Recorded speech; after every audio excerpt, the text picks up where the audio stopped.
السلام علیکم ناظرین، اشرف آسمی ایڈوکیٹ آپ کی خدمت میں حاضر ہے۔ ناظرین کرام، پاکستان میں ناقص ایف آئی آر جو ہے وہ اس کا رواج عام ہے۔ یہی وجہ ہے کہ ناقص ایف آئی آر کی وجہ سے جو ہے ملزمان کو پھر سزا نہیں ہو پاتی۔ 95% جو ایف آئی آر ہوتی ہیں اس میں واقعات صحیح طور پر درج نہیں ہوتے، جھوٹ بولا جاتا ہے، زمین و آسمان کے کلابے ملائے جاتے ہیں، مخالفین کو پھنسانے کے لیے عجیب و غریب باتیں لکھی جاتی ہیں، جو شخص وہاں موجود نہیں ہوتا اس کا نام بھی دے دیا جاتا ہے، لوگوں کی بہنوں بیٹیوں کے نام بھی لکھ دیے جاتے ہیں۔ یہ صورتحال جو ہے اس وجہ سے پاکستان میں پھر آپ دیکھیں گے جی ایکیوز جو ہے، ملزم جو ہے وہ بری ہو جاتے ہیں۔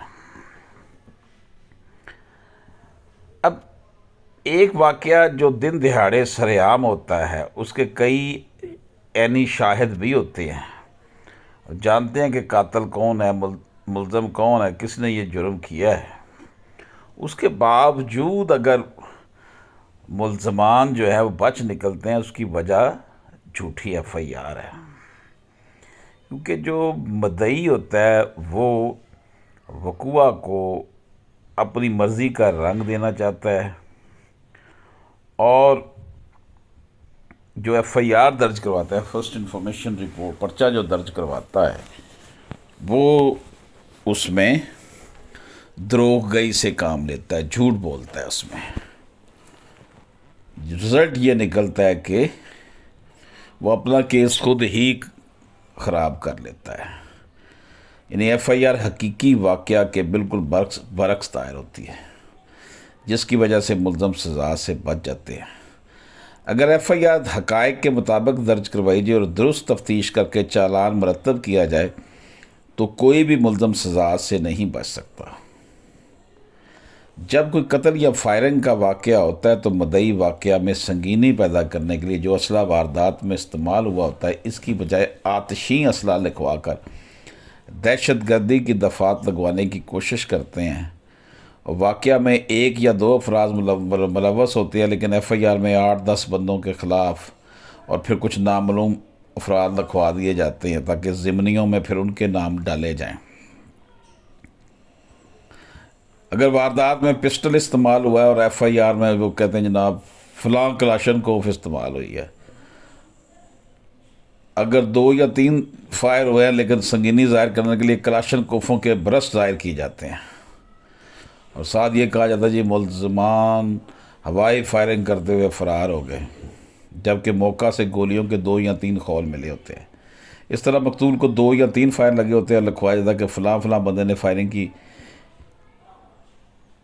یہ جو تفتیشی کر ہوتا ہے اور مدعیوں کے بیان کردہ واقعات کے مطابق کرتا ہے، ایک تو یہ انویسٹیگیشن ہو رہی ہوتی ہے، دوسرا پھر فورینزک تحقیق ہو رہی ہوتی ہے جس میں پوسٹ مارٹم کے دوران پتہ لگایا جاتا ہے کہ مقتول کو کتنے فائر لگے اور کس بور کے تھے، کتنی دور سے مارے گئے اور کس فائر سے موت ہوئی۔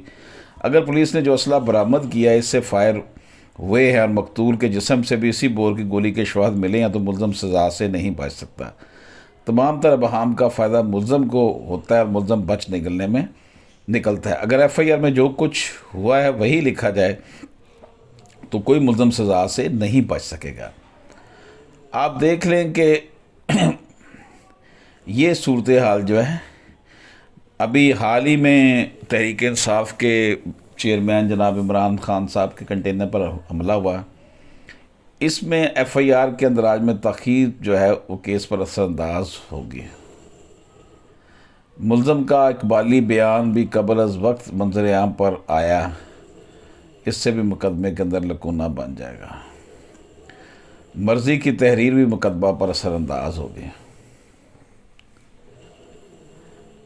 عام طور پر یہی کہا جاتا ہے جی کیسز کا کچھ نہیں بنتا، ہائی پروفائل کیس کی تحقیقات میرٹ پر نہیں خواہشات پر کی جاتی، اور دوسرا اس کے پس پردہ معاملات کو منظر عام پر لانا مقصود نہیں ہوتا ہے۔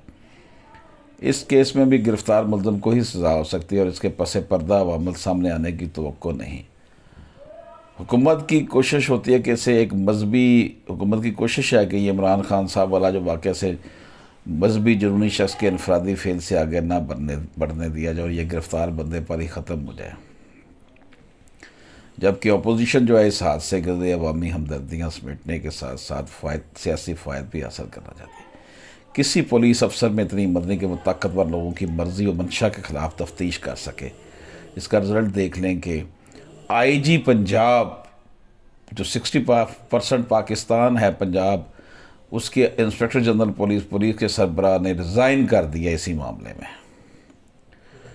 تو یہ صورتحال جو ہے، اس سے آپ اندازہ لگا لیں کہ ایف آئی آر میں جو باتیں لکھی جاتی ہیں بیسیکلی وہ آپ اپنا کیس خراب کر رہے ہوتے ہیں۔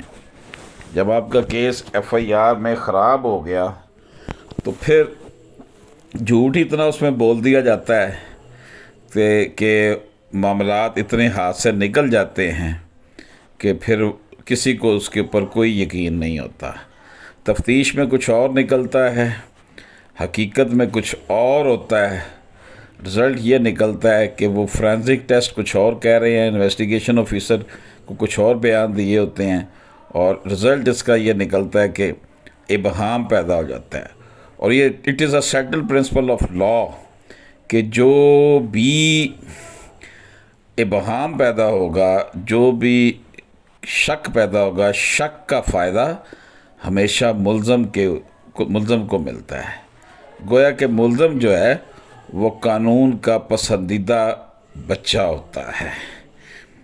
اس لیے یہ جو صورتحال بنی ہوئی ہے وزیر اعظم صاحب کے معاملے میں، ایف آئی آر کے معاملے میں، اس کے رزلٹس کسی اور طرف لے جائیں گے معاملے کو، اور معاملہ جو ہے وہ درست سمت کے میں نہیں جا سکے گا۔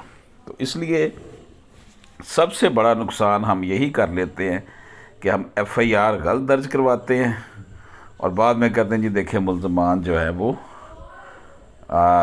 رہا ہو گئے ہیں۔ یہ صورتحال جو ہے وہ افسوسناک ہے۔ اگر ہم درست ایف آئی آر درج کرائیں، صحیح واقعات لکھیں، تو ملزمان کو پھر کیفر کردار تک پہنچایا جا سکتا ہے۔